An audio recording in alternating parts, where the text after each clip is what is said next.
The headlights cut through the snow like knives. A black Saturn sedan sat crumpled against a snowbank on a sharp bend of Route 112 in Haverhill, New Hampshire. The front end was crushed, the windshield cracked. Both airbags had blown. A light hiss of steam lifted from beneath the hood, curling into the icy darkness. The engine was silent. The hazard lights clicked. Inside the car, no one. Moments earlier, a school bus driver returning home had seen the crash. He slowed down, pulled beside the car, rolled down his window. A young woman was standing at the driver's side, startled but steady, her arms folded against the cold, lips parted like she was about to speak, but changed her mind. He asked if she needed help. She declined, said she was fine, didn't want the police, claimed she'd already called AAA. There was no cell service in that part of the mountains. The man returned home and called 911 himself. When the cruiser arrived minutes later, the Saturn was still there.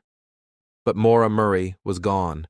She was 21 years old, tall, athletic, a cross-country runner, former cadet at West Point, a nursing student at the University of Massachusetts Amherst.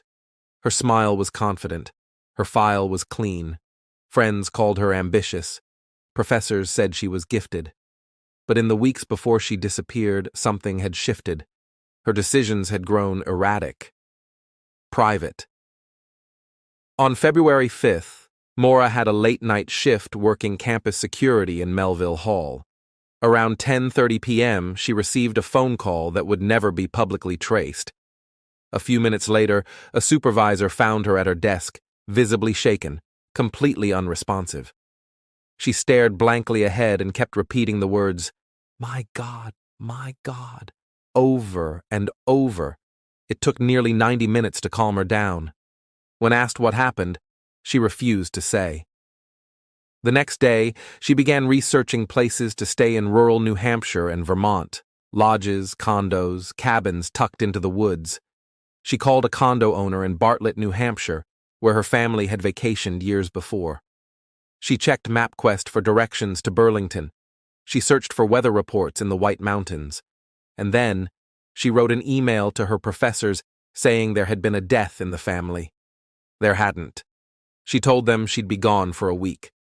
She started packing her dorm room, methodically. Her desk was cleared, books neatly boxed, clothes folded, decorations stripped from the walls. She placed a printed email from her boyfriend, who was stationed at Fort Sill, Oklahoma, on top of one of the boxes. The email had discussed trust issues in their relationship. She told no one what she was doing. Her roommates didn't know she was leaving. On Monday, February 9th, Maura withdrew nearly every dollar from her bank account, $280. She stopped at an ATM, bought alcohol at a liquor store, and filled her tank with gas. At 3:15 p.m., she left campus in her 1996 black Saturn and headed north. No one knows why. She didn't call her family. She didn't tell her friends. She hadn't made any final reservation. She brought with her clothes, textbooks, toiletries, snacks, and a box of Francia red wine.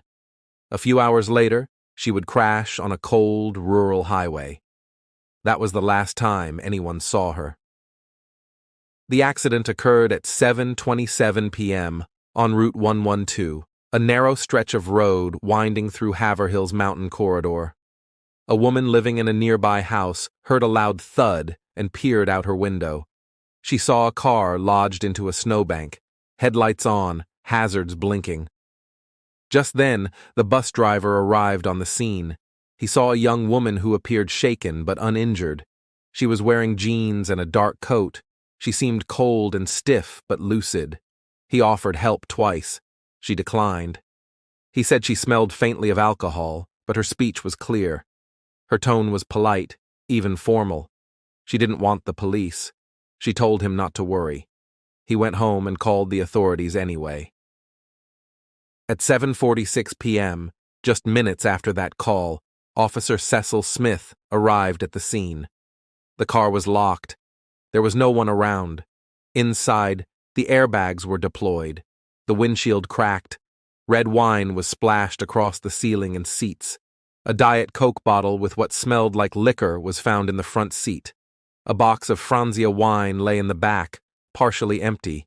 A receipt confirmed the alcohol had been purchased just hours earlier. But Maura's debit card, credit cards, and phone were missing. So were her keys. There were no footprints leading into the woods. A search dog tracked her scent 100 yards east along the road. Then it stopped cold, mid-stride, as if she had been picked up by a passing vehicle. Police scoured the woods. Helicopters circled overhead. Infrared scanners swept the tree line. Nothing was found. Not a glove, not a bottle, not a scrap of clothing, and no Maura. Within 36 hours, the New Hampshire Fish and Game Department suspended the search. They believed Maura was no longer in the area. No one had seen or heard anything. There was no indication of a struggle, no sign of blood, no broken branches in the woods or fresh drag marks in the snow. Just an empty road and a locked car. Her belongings still inside, and no trace of Maura herself. Her family was stunned. Her father, Fred Murray, drove up from Massachusetts and began his own search, walking the roadside with a flashlight, asking locals if they'd seen her, distributing flyers. He met resistance almost immediately. The police told him she was of age. She could leave if she wanted. The case was being treated as a voluntary disappearance. But Fred didn't buy it. He said Maura had no reason to run. She was smart, focused. She had goals, dreams. She'd left without a coat, without telling anyone, and had driven into the mountains without a clear plan or destination. He believed someone had taken her, and he believed she had been followed. The police disagreed. They found no evidence of foul play. And in the weeks that followed, Maura's case received little media attention. A college student crashes her car in the middle of nowhere, then vanishes. That was it. A fluke, a runaway, a girl trying to escape some unknown burden. But behind the silence was a story far more complex. Maura had secrets. 2 days before her disappearance, she'd been involved in a minor car accident while driving her father's new Toyota. The damage was several $1,000s. She was visibly upset afterward. Her father had flown in to help shop for a new car. He was staying in a motel nearby. That night, she used his credit card to buy snacks and alcohol. She told him she was going to a dorm party, but something about her tone had worried him. The next morning, she didn't show up for the arranged meeting. He never saw her again. Later, investigators discovered Maura had been disciplined at West Point for credit card fraud. She'd left the academy shortly after and transferred to UMass. In the weeks before her disappearance, she had also been caught using a stolen credit card to order food. Charges were pending. None of this pointed to a reason for vanishing, but it clouded the waters. Some believed she'd felt trapped, emotionally, legally, maybe even romantically. Others said she was just trying to clear her head, that she needed time alone, far from the scrutiny of campus life. Some thought she planned to start over somewhere new. But if that were true, why leave her things behind? Why not bring her debit card? Her phone? And why choose such a remote, desolate stretch of road to disappear? As the years passed, the theories grew stranger. Some believed she was abducted by a passerby. Others believed she faked her death, that she was still alive, hiding in Canada or living off the grid with a new identity. A few thought she had succumbed to the cold and died in the woods that night, her body simply never found. But that theory doesn't explain the lack of footprints, or the sudden stop in the scent trail, or the car doors locked behind her. Then came the strange details. Neighbors recalled seeing a red truck in the area that night, unfamiliar, idling, moving slowly. No one ever identified it.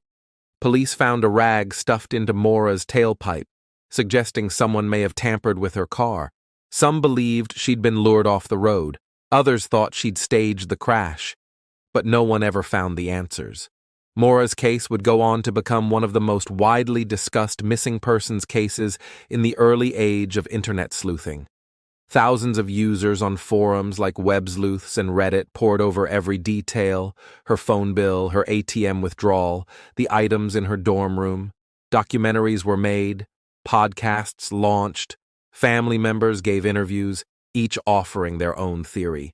But no evidence ever surfaced. No confirmed sightings, no physical trace, not a shoe print, not a tooth. She had disappeared completely.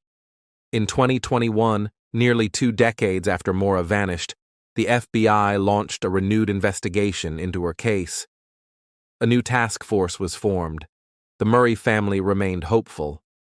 But as of today, there are no arrests, no suspects, and no new leads released to the public. Her room at UMass remains untouched. Her father still searches. And Route 112, that dark winding road in New Hampshire, is still just as quiet. The trees close in, the snow falls, and somewhere along that cold bend, a young woman stepped out of her car and was never seen again. Thank you for listening to The Lantern's Tale. If you enjoyed this true story, join us next time, if you dare.